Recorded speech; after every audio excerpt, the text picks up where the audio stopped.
Nebraska Pheasants Forever, along with organizations such as the Northern Prairie Land Trust and the Nebraska Game and Parks, is currently putting on a number of workshops across the state, teaching the merits of prescribed burns when it comes to managing the spread of the eastern red cedar tree. Yeah, throughout the state we host burn workshops, prescribed fire, trying to promote prescribed fire. Nebraska is traditionally a grassland state. In a lot of places in the state you can see that we need prescribed fire back on the landscape. Nebraska is a state that really our iconic habitat is our grasslands, and that's where a lot of our species that you really don't find in large numbers anywhere else are going to be found. We've got a lot of species that are doing very poorly in other states but are still doing pretty well here, but yet they're under threat because these cedar trees are invading our grasslands and outcompeting the grasses, and we just keep losing more and more grassland habitat that way.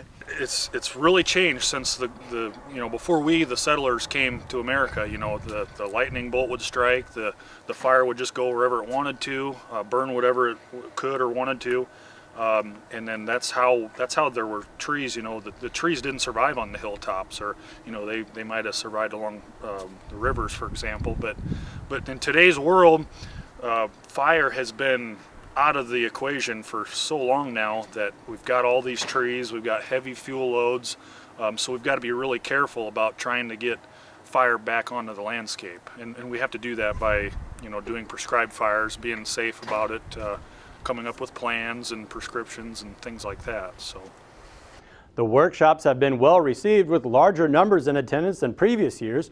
Landowners, local fire departments, and business professionals are beginning to see the value in these educational workshops. I'm basically here to, with our business doing wildlife and pond management, one of the things we want to do is make sure the landowner has the most enjoyment but also profitability out of their property.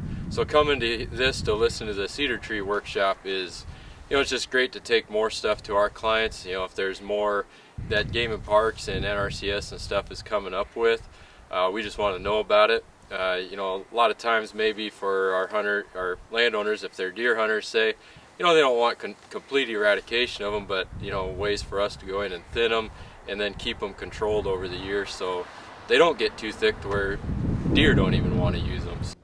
Water, the single most important resource when discussing a healthy ecosystem, is also extremely affected by the uncontrolled spread of the red cedar tree.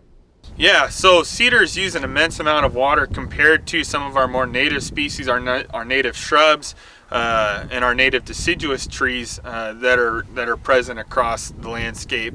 As far as once we get a thick stand of cedar trees, those cedars are intercepting a lot of the precipitation, whether that be rain or whether that be snow, before it even hits the ground. What that means is we're getting less runoff for our streams, and we're getting less groundwater infiltration that's able to provide water for our wildlife, in our different stock ponds that we have around, through our streams themselves.